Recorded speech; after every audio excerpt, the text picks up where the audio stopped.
Okay, so first of all, I'm just going to talk a little bit about the benefits of bilingualism. I know you guys are like, I'm preaching to the converted, but I just think it's useful to kind of go over what those are and remind ourselves why we're doing this. So there's some really obvious benefits of bilingualism, just the ability to communicate with people from different backgrounds, and when you go on holiday and things like that, obviously is a really big thing. And in general, the studies show that bilingualism improves communication in both the second language and the first language. Children that have speech and language difficulties, for example, can really flourish in a bilingual environment. And that actually goes against some of the old ideas that people have, which is that bilingualism is in somehow sort of,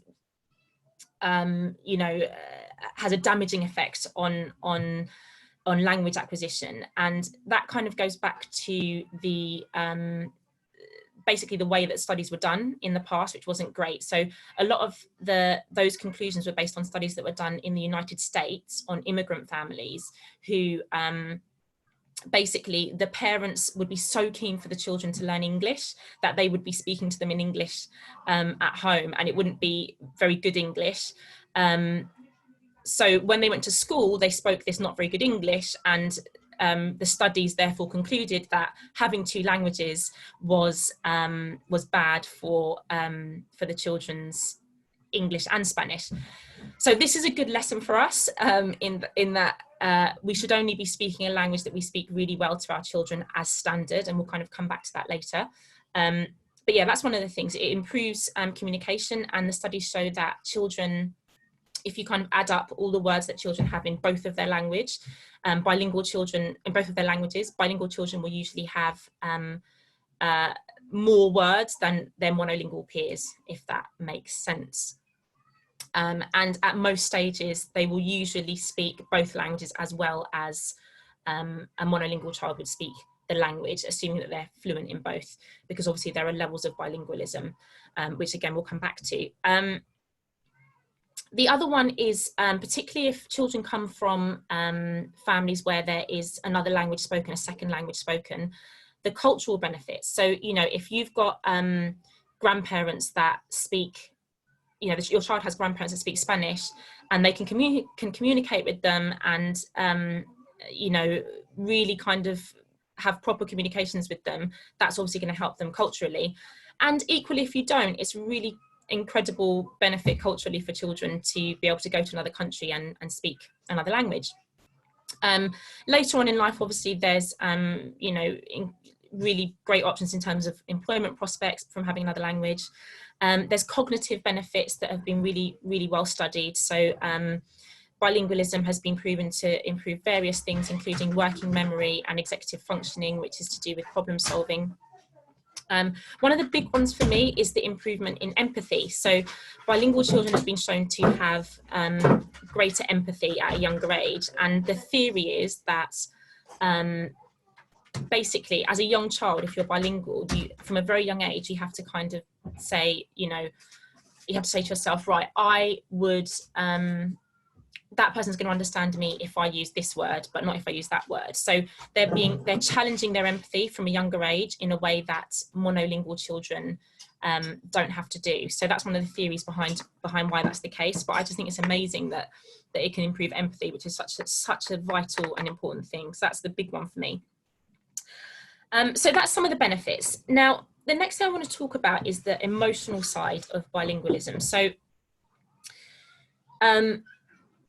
anybody that speaks any language, that speaks more than one language, will have emotions that they attach to that language. And actually, studies have shown that you have a slightly different character or slightly different character traits when you speak different languages, which I can definitely testify to. I certainly feel that I'm different when I speak Spanish than when I speak English.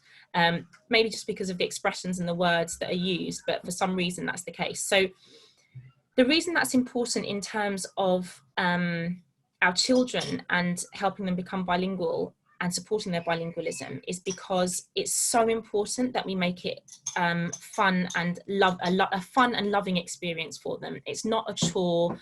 It's not something that they sort of dread. It's not something we sit down and shove a pencil in their hand and say, write these words. It's very much a part of daily life and something they associate with fun, because those associations will become part of their experience of speaking that language. So that's really important. And when we think about supporting bilingualism at home, we have to divide that into different groups of kind of the types of families. So I'm going to go through the different types of families, and I want you to think about which number of the 3 types of families that we're going to divide it into refers to your family, because then later on, as I go through the different things that you can do, I'm going to say which families these apply to, because it's not a one-size-fits-all approach. So the first type of family is a family where one or both of the parents speak Spanish fluently.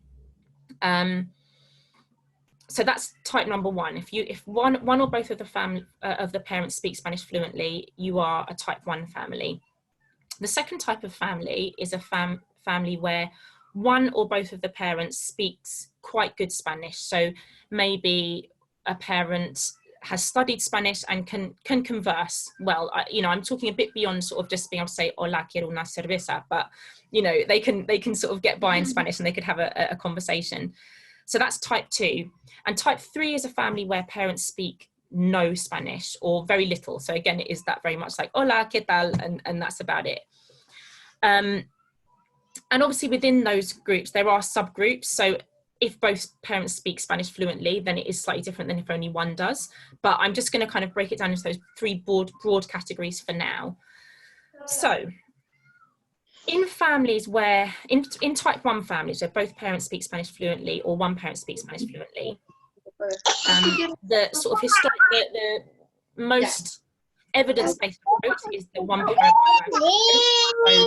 So one parent would speak Spanish or the second language with the child or children all the time. It's a great approach in terms of achieving bilingualism, because what will happen with children is that they will use the community language. It's a very natural thing. The community language will tend to be the stronger language, and it will be what they watch TV, and it will be when they go out, it will be the language around them, so it will be easier for them, and therefore that's the language they want to speak. And there's also that emotional side that I talked about, where they're kind of going to want to speak like their peers and stuff like that, which is why we decided to set up a Spanish immersion nursery, because we wanted to create a space where their peers were speaking Spanish, and it was a real kind of Spanish community. So it's great in that sense. There are some disadvantages. Yeah, let me mute everyone, sorry. How do I unpin this? Okay. Give me 1 second, guys. I'm just gonna figure out what I'm doing here. Here we go, right. Great, okay. I think I'm back. Okay, I think everyone's muted. So yeah, the disadvantages of that are that if only one of the parents speaks Spanish and the other parent doesn't, then it can affect the family bond a bit. It's something that we've experienced personally in my family, because my husband doesn't speak Spanish. So, the kids and I will be laughing about something in Spanish and he's kind of like, what's happening? So it's something to be aware of, but it is a really effective approach. It isn't, however, the only approach. There are some people that are very dogmatic about it and kind of like, you must do one person, one language, or, kind of really hardliners.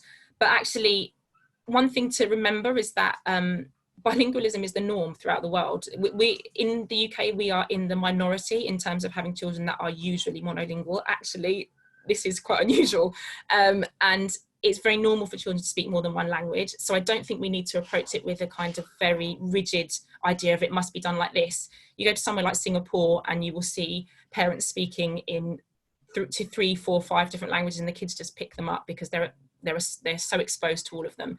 So I wouldn't worry too much about doing the one person, one language approach if you're finding that it does affect your family life. So the second approach, and this is for type 1 and type 2 families where parents speak Spanish fluently or speak some quite good Spanish. And this is what we call the situational routine approach. So this is where you choose a certain time of day or a certain situation where you always, always, always speak in the second language.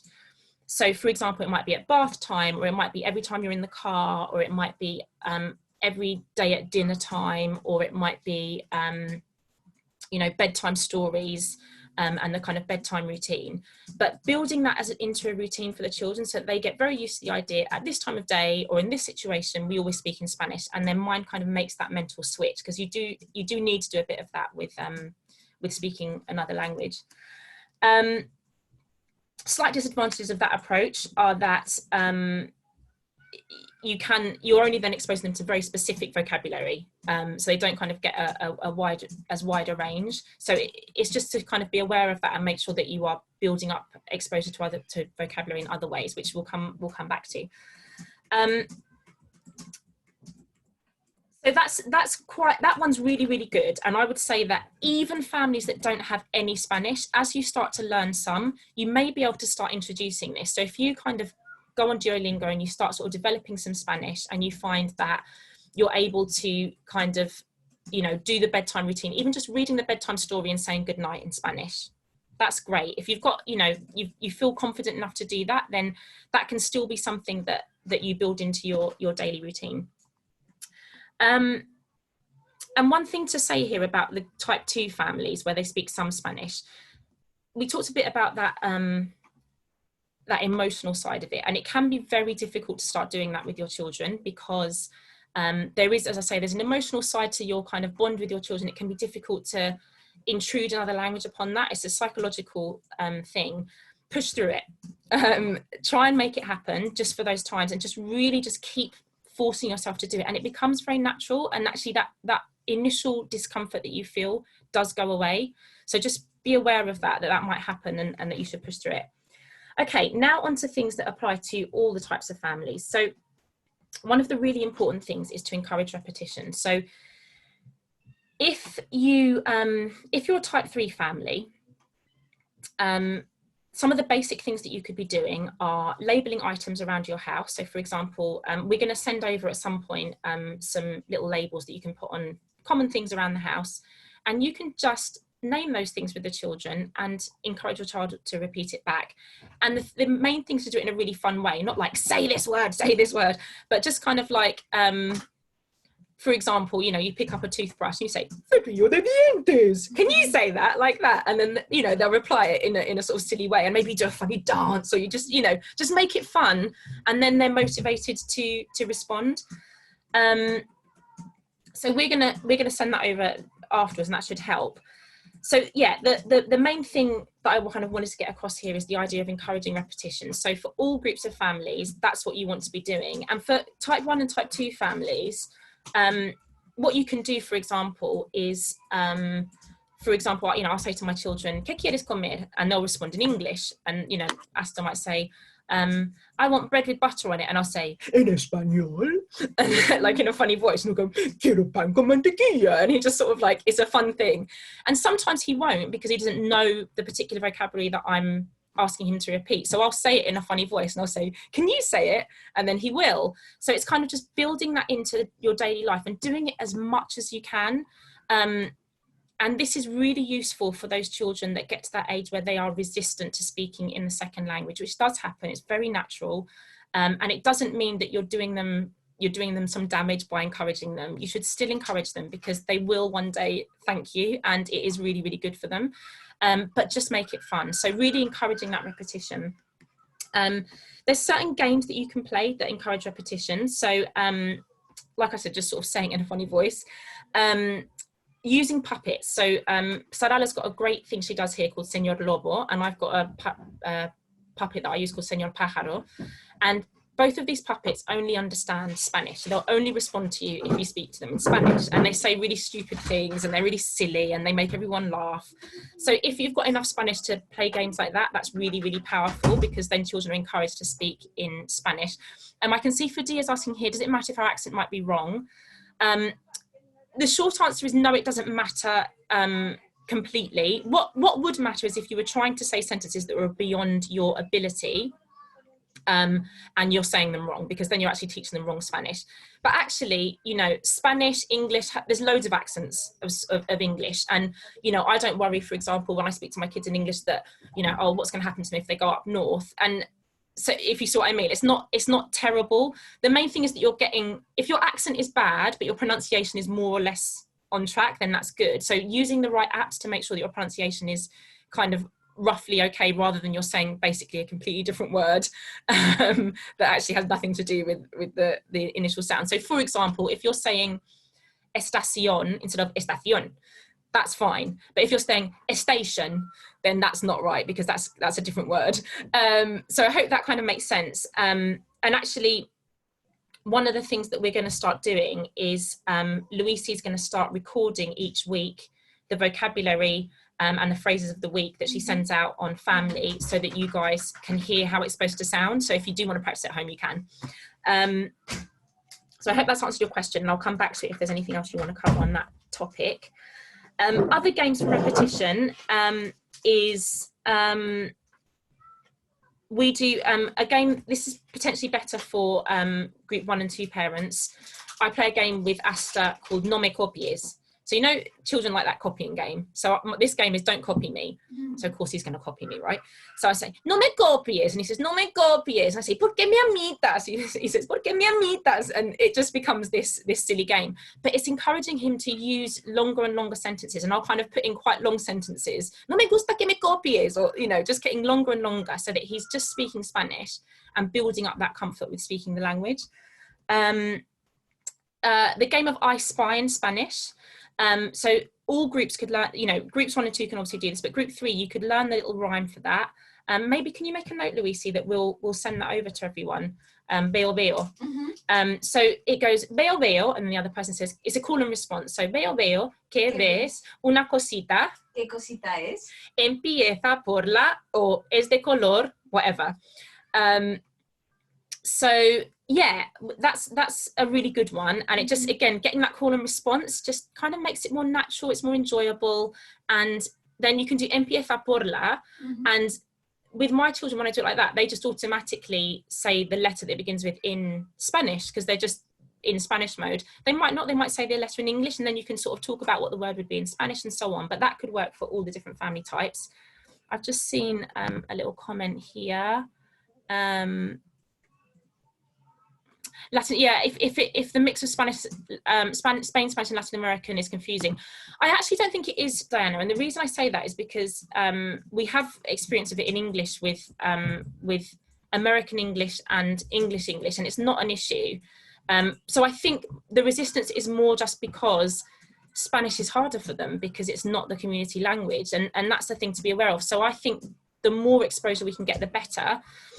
The one thing I would say is that you can get quite a lot of things on Netflix and maybe Disney Plus in Latin American Spanish. But yeah, it is challenging. But, you know, I mean, my kids sometimes say diaper, for example, and they, you know, they've learned that word for my sins from watching American shows. And, you know, it is fine for them if they're getting enough exposure to the language in general. So I don't think that on its own is a problem. I think it's more a kind of combination of the fact that it's tougher for them because it is, you know, it's not the community language.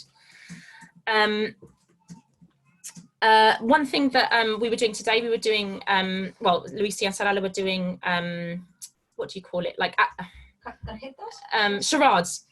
We call it in English. So throwing in a bit of French there.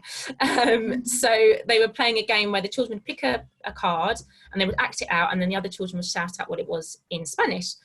And they'd be kind of asking questions, and all the while they're encouraging them to ask those questions in Spanish and just making it a game.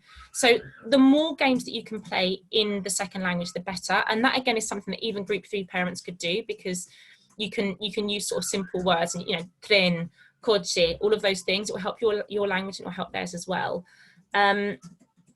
Chinese whispers.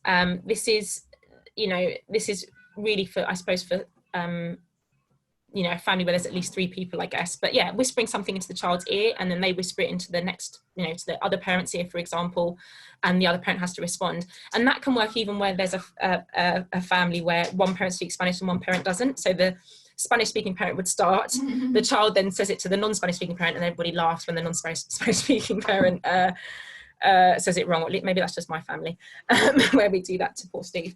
So yeah, lots and lots of play and making it really fun. The next thing is reading stories. And again, this can apply to all three families. With the type 3 families, obviously you'd start with very basic stories, and you'd want to get the pronunciation, as I said before, at least to the point where you're pronouncing it correctly, even if your accent isn't quite there. So you're getting the accents in the right place and stuff like that. What we're going to be doing is we're going to be translating some of the books that we've got. It's something that we do anyway, so we're going to kind of formalize it. And then we're going to be making videos just for you guys of us reading those stories in Spanish, which you can watch at home with the children. So hopefully that will be helpful, because it is really difficult to get hold of books in Spanish, and especially affordable books. It's really expensive getting books in Spanish. So we'll be doing that. But yeah, reading stories at home is super important. And when you're reading them, talking about the pictures in the same way you would in English, if you've got the vocabulary to do that, deciding, right, in this book is about X, so I'm going to really focus on vocabulary around that. There's a really fantastic story channel called Cuentos con Carmen, which Asta absolutely loves. It is for sort of the younger, well, Asta's 3, but you could definitely read it with younger children as well. And she's amazing at kind of talking around the pictures. I think it's a really good lesson in how to read stories to teach vocabulary. So I definitely recommend that. And we will be sending, in the next couple of weeks, we're putting together a little document with some of these ideas, and we'll send out some more ideas for useful channels on YouTube. But what I do, and I think this definitely would work with group 1 and 2 families, and possibly with group 3, because it is so hard to get books in Spanish. What I do is I look for people reading the books on YouTube, and then I mute them. I'll come back to your questions shortly, Fudia. I mute the stories because you can obviously see the writing, and I read the story. So Asta's still kind of seeing the pictures and enjoying that, but I'm still reading the story to him, so I don't feel like he's just watching a video. And what I do with the Cuentos con Carmen is I actually put the captions on so that she can trigger me on kind of what I should be saying around the pictures to really, really support that vocabulary, because she's very good at it. It's quite useful. So that's something else that you could do. Group 3 parents, you could just look up stories on YouTube if you're not sure about pronunciation, and kind of work on, on how to, on kind of listening to those stories, getting that pronunciation. And maybe when you've listened, children love repetition, right? So when you've listened to it 10 times, maybe be brave enough to put it on mute and have a go at reading it yourself, because that connection is really important, and watching a video isn't quite the same as snuggling up to a parent and them reading something to you, even if it's on a screen. So Fadia, you asked about laying the emphasis in Spanish words. Yeah, it's really, really tough for English-speaking people. I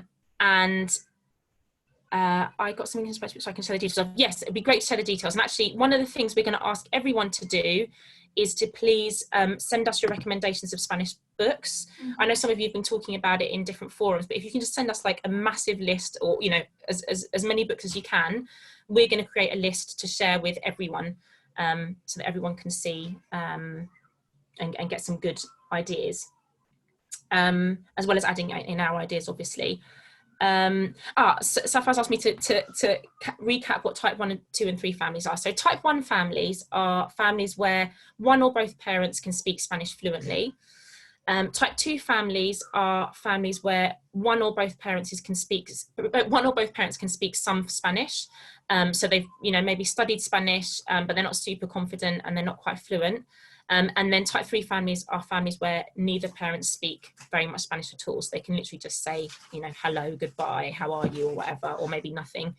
And we just split it up like that because certain things only apply in certain types of families. And by the way, Sapphire, this is recorded, so you can go back and watch the beginning if you wanted to recap. So yeah, send us your suggestions for books is one of the things. Right, the next thing is Netflix, Disney Plus, watching stuff in Spanish. My children basically are only watch stuff in Spanish now. I don't really put the TV on in English at all, unless we're all getting together as a family to watch a movie, because it would be a bit mean on Steve to not let them be able to understand anything, not let him be able to understand anything. But yeah, our Netflix has got this weird thing where it only works in Spanish, and you know, and then occasionally if Steve's there, it works in English, and they're like, "What's going on?" I'm like, "I don't know, it's really weird." There is a weird thing with Netflix at the moment where you only seem to be able to access the Spanish from, or I only seem to be able to access it from a device like my phone, and then I can cast it from my phone in Spanish to the TV. But if I go onto the TV, it only seems to show it in English, which I know I talked about with you, George.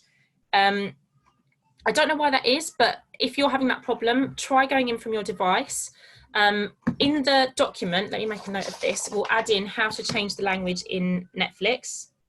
And that's something, you basically set up a profile and the language will be, you'll change the language completely to the other language, and that seems to work from a device anyway. Yeah, it does actually really help. So, you know, like, yeah, so Hannah's saying that most of the programs on Netflix don't have Spanish audio. So they actually do, Hannah, and that's the weird thing. Almost all of them do it. Like Paw Patrol does, like basically all the things that my children watch. I'll go into it now and see if I can show you. But yeah, they watch basically everything on Netflix in Spanish. Let me see, it's this profile, I think that's the Spanish one. Yeah, so I don't know how much of that you guys can see. It's not really, there we go. So Octonauts, Booba, whatever that is. And you can see it's all like this, I've changed it completely to Spanish. It's Mi Lista, Dibujos Animados. But all of these have Spanish audio. And what we've got is, what's called a Fire Stick, or you can use a Chromecast. So you can then cast whatever's on your phone to your television. And yeah, well, it's worth trying. And Hannah, yeah, the option doesn't always show, and it's really weird. It did used to, and then for some reason, if I go into it through my TV, it just doesn't show anymore. So that's why I just do it from my phone, and for some reason that seems to be working. I don't know why they changed that. It was very frustrating. I was so happy when they had Paw Patrol, or Patrulla Canina, as they say, or Patrulla de Cachorros, depending on which Spanish you choose. But yeah, it's really, really, really helpful for them. You can also go on YouTube and you can get Peppa Pig if you want to in Spanish. I know some people don't love Peppa Pig. And what I find with my children is that, like, often when they finish watching something in Spanish, they will just automatically start responding to me in Spanish more just after having watched it, because they've really been immersed. And I've also seen that they've really learned a lot of vocabulary from it. So I remember there was a time when Lyra said anteojos to Sarala, and Sarala was like, "How do you know that word? I've never used that word. None of us have used that word." And it was because she'd seen it on Peppa Pig. Hannah's asking if it matters which language, which Spanish you choose. I would say, in general, again, it depends on your family situation. So in a family where you've got Latin American Spanish in the home, then choose that and support that. Obviously, at nursery, we are we speak it to children in Spanish from Spain. So if you want to support that, then that's the language to choose. But as I say, it depends on your family situation. We've got a recommendation there, so I'll add that recommendation that you've sent there, Sandra, into our document that we're going to produce. We're also going to send you some recommendations of some apps. So obviously we all know that children love oh yeah, Pocoyo is great. Or Pocoyo is in Spanish, isn't it? We've also got some apps, yeah, that we're going to recommend, because children love the technology side of things, and it does really help them learn.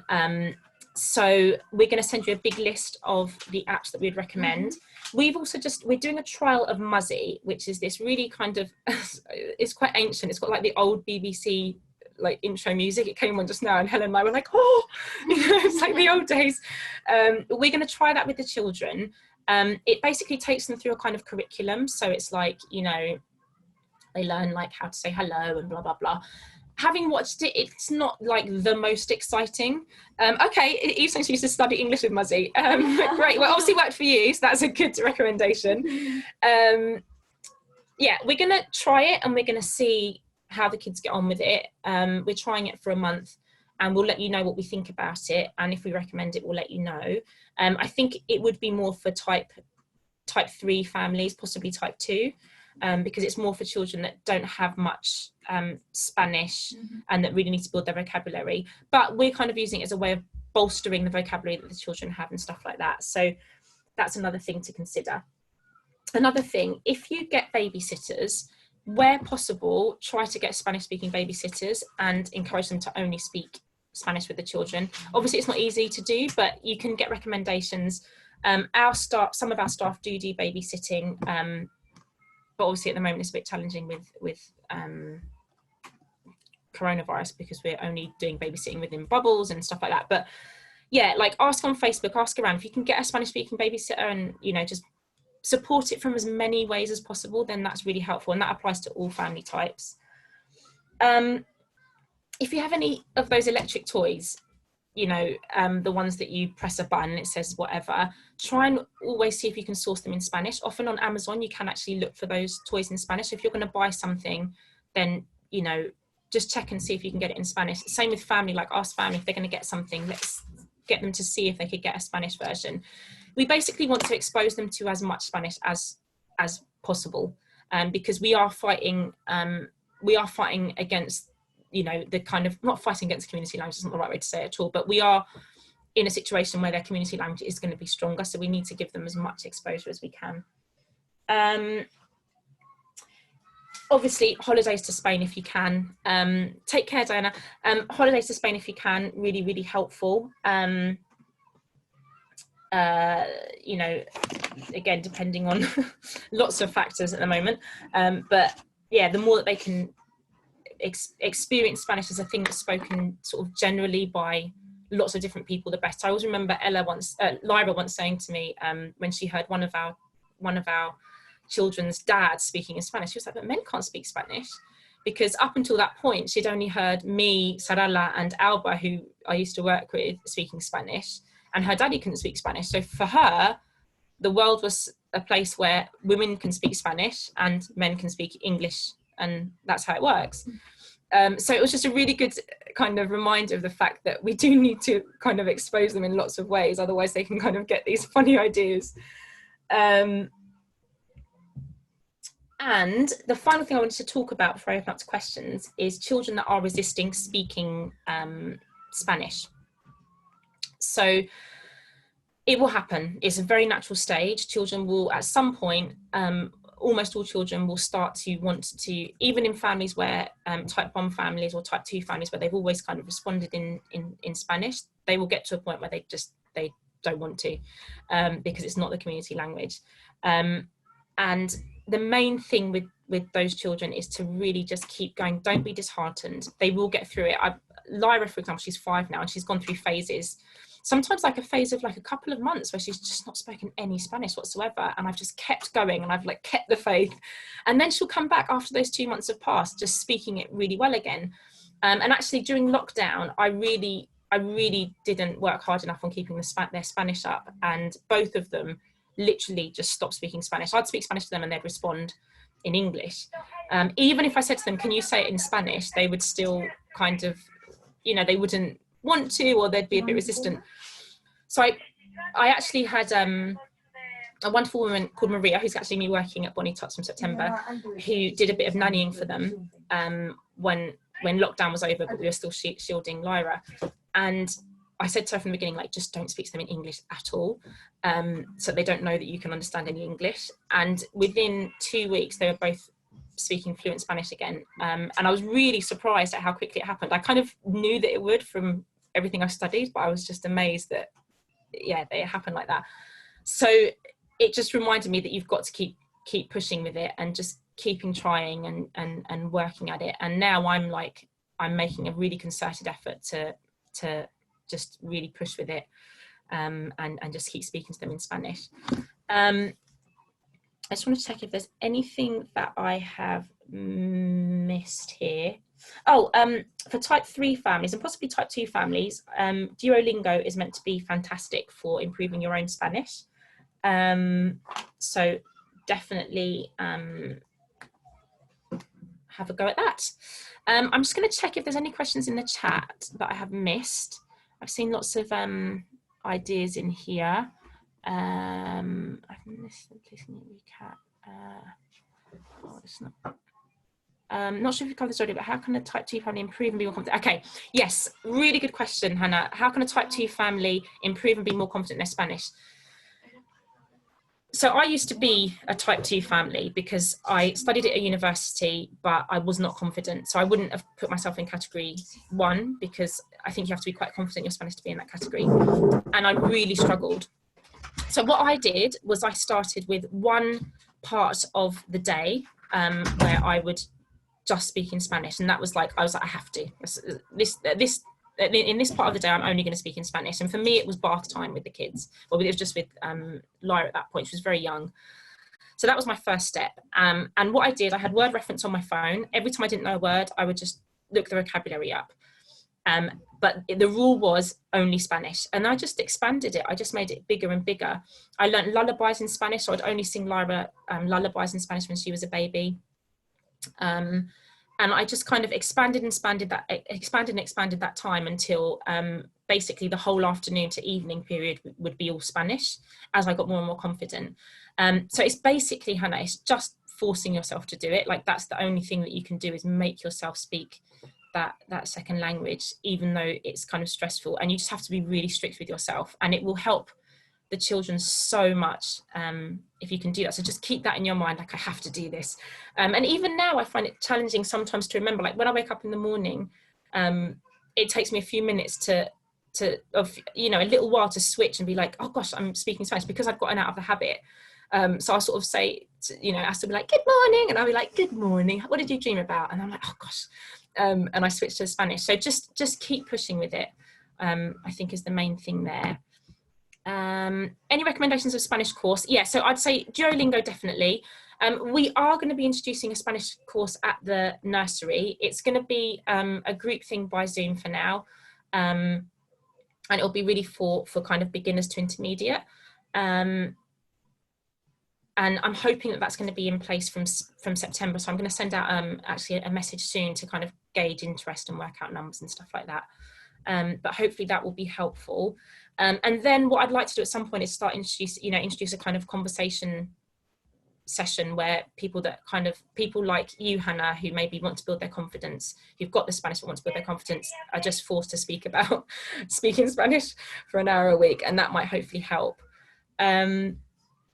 So yeah, that's those things. Any other questions? And just a reminder to everyone, this is being recorded, so if you don't want your voice recorded, just put your question in the chat and I'll answer it through there. Best courses to learn Spanish outside of apps. So I don't really have any recommendations on that. It would just be a case of looking up a Spanish teacher, I think.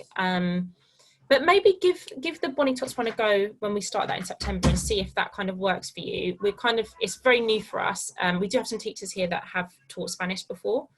And I've taught Spanish before, so we do have experience, but it's going to be a kind of different thing doing it via Zoom and in groups and stuff like that.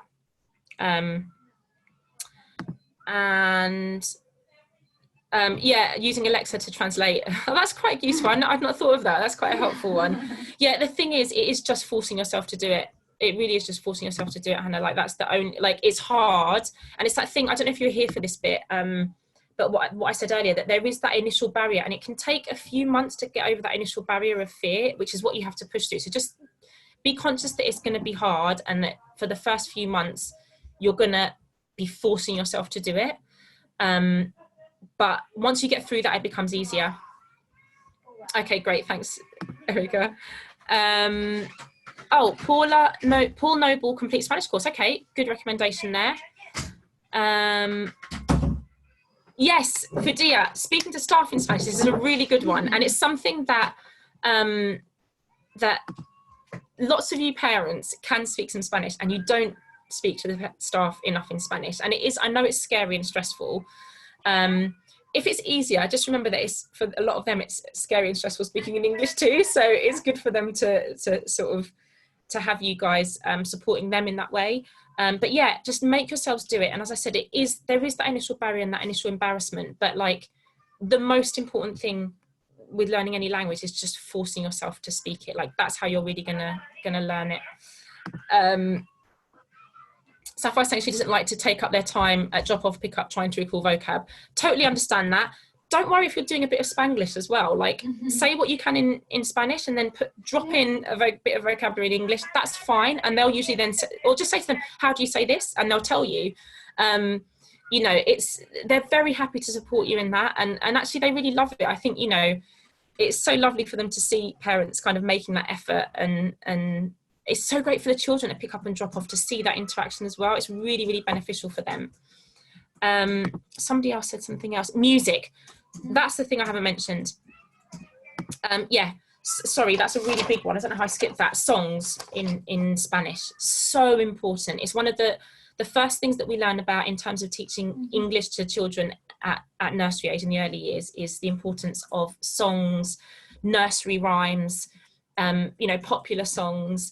All of that stuff is so vital. And what you realize, like a lot of nursery rhymes, you don't know it when you're sort of used to having sung them, but a lot of them are designed to practice certain sound combinations and to sort of develop their children's ability to use the language more fluently. So I'm struggling to think of an example now, but the song, so a song like Humpty Dumpty, right? Why is it called Humpty Dumpty? Well, it's actually quite hard to say umpt. Like that's quite a hard combination of consonants. So Humpty Dumpty is really useful for children to develop those sounds. Also rhyming, it really helps with, you know, having something that rhymes because they can more easily remember it, and so they'll have those kind of phrases in their minds. Quite often I will, when I'm trying to get them to repeat something, I'll be like, Astor will say, you know, as I said, you know, I want bread, and I'll go, yo quiero pan, and he'll be like, what are you doing? But then sometimes he'll just sing it back to me, you know, and we'll just kind of do a little dance and sing along. So song and music in all its forms is super important for all language learning. And it's why that we have, you know, it's why they introduce rhyme times at nurseries, because it's so important for children's language. And some children weren't getting as much in the way of nursery rhymes at home. So that's where the whole rhyme time thing came from. So yeah, songs super important. I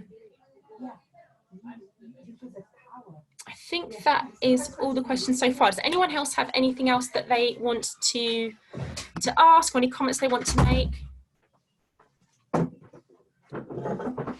Cool, I think we're all done. Louise, I know she's been very quiet, but she's been busily making notes because she is going to make a Spanish version of this, which we're going to share as well, and is going to be available to all families that want to watch it.